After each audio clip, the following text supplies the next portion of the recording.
पुत्र से हुआ था। जब सुखदेव जी जन्म लिए थे तो भागते जा रहे थे, दौड़ते जा रहे थे, भागते और देख व्यास जी ने पीछे से रुक जाओ पुत्र, रुक जाओ पुत्र, रुक जाओ पुत्र। और देख व्यास जी पुत्र सुखदेव भागते जा रहे थे।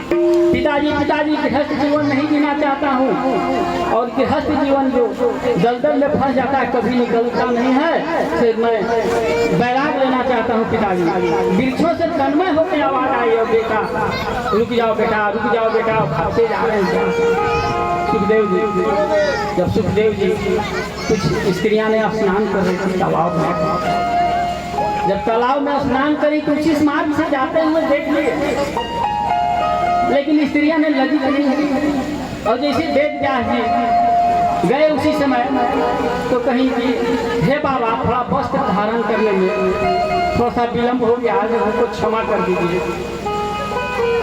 देख व्यास जी ने कही मेरा पुत्र अभी जो 16 वर्ष की अवस्था का यंग युवक इसी रास्ते से जाते हुए देखे, लेकिन तुम लज्जित नहीं हुई। लेकिन मैं तो तुम्हारे बाबा के उम्र के हैं, तो मेरा लज्जित क्यों लज्जित नहीं? तो स्त्रियां ने क्या जवाब दिया? देखिए स्त्रियां ने जवाब दे रही कि हे बाबा आपका पुत्र जो है से बच्चा है अभी और शिशु है, ये 16 वर्ष की अवस्था का है, लेकिन वो गृहस्थ जीवन नहीं किया, गृहस्थ जीवन का उम्र नहीं समझता है। स्त्री एवं पुरुष में उसका भेद है। अभी जन्म लेके इधर से ही गुजरते हुए जा रहा है, दौड़ते हुए गृहस्थ का मर्म नहीं समझता है। स्त्री पुरुष ने आपको गृहस्थ जीवन जीते हैं और जिए हैं, स्त्री पुरुष में आपका भेद मालूम है, इसीलिए आपसे मैंने लगे हुआ। जिस प्रकार से अपने ही पुत्र को, शिशु को माता जब दूध पिलाती है तो उसे लगे नहीं, उसी प्रकार जब बड़ा हो जाता है शिशु उसे लज्जित होना पड़ता है वहीं से। इसीलिए बाबा आप तो गृहस्थ जीवन जीते हैं, हमको क्षमा कर दीजिए। कहीं ठीक है, ये तो बात वहीं से आँख खुल गया, और आँख खुल के मेरे दादी ने कहने लगे, पुत्र को प्रणाम करने लगे कि तुम पुत्र काम क्रोध लोभ मोह को जीत लिया, तुम जाओ बैराग लेना चाहते हो तुम बैराग ले लो, लेकिन अब हम तुमको नहीं वहीं पर प्रणाम करते। देखिए गुण का पूजा होता है, नत्र सर्वत्र पितृवंश गुण का पूजा होता है, गुण का सभी जगह सबको पूजा। उनका काम क्रोध लोभ मोह मद सुखदेव जी, वही सुखदेव जी आज कथा सुनाते हैं। अब राजा परीक्षित की कथा सुन रहे हैं, सुखदेव जी सुना रहे हैं। अभी कथा चलना पड़ेगा कि जब परीक्षित है कौन, थोड़ा महाभारत काल में ही जाना पड़ेगा।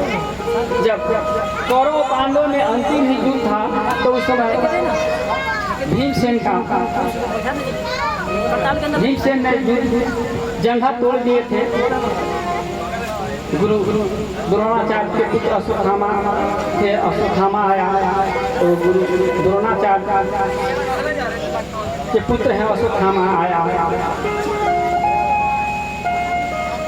तो है पांचों पांडवों का हम सिर का काट के हम तुम्हारे सामने उपस्थित न कर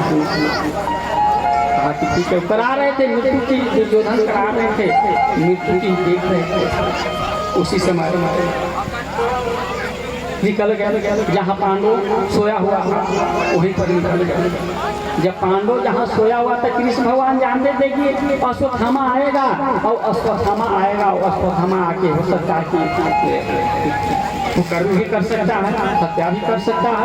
इसीलिए रक्षा के वचन दिए थे पांडवों के रक्षा के लिए, कहीं चलो हम लोग दूसरे जगह से ही सुला देते हैं, वहाँ से दूसरे जगह सुला देते हैं। अब बच गए पांच पांडवों के पुत्र बच गए, द्रौपदी के पुत्र बच गए।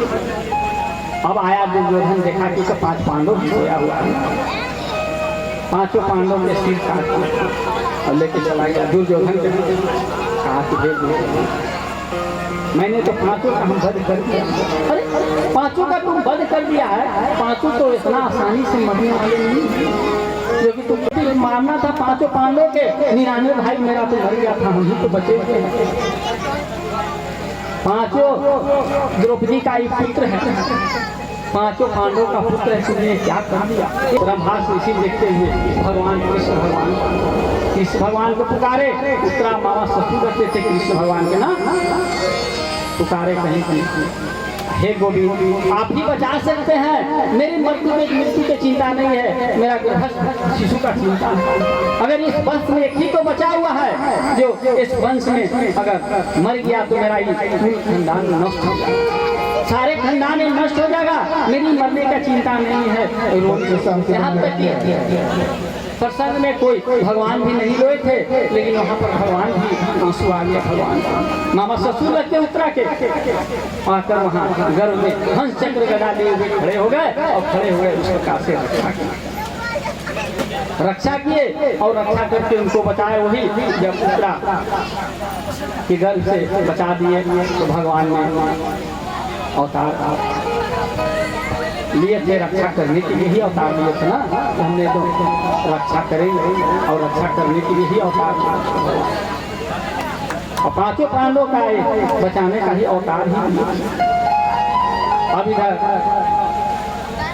शिशु का उत्तरा के गर्भ से शिशु का जन्म हुआ, जात कर्म संस्कार किए, नामकरण किए, और जब नामकरण किए तो कहने लगे ये बालक को इसका नाम परीक्षित रहेगा, जो दूसरे के इच्छा से जिए उन्हीं का नाम परीक्षित है।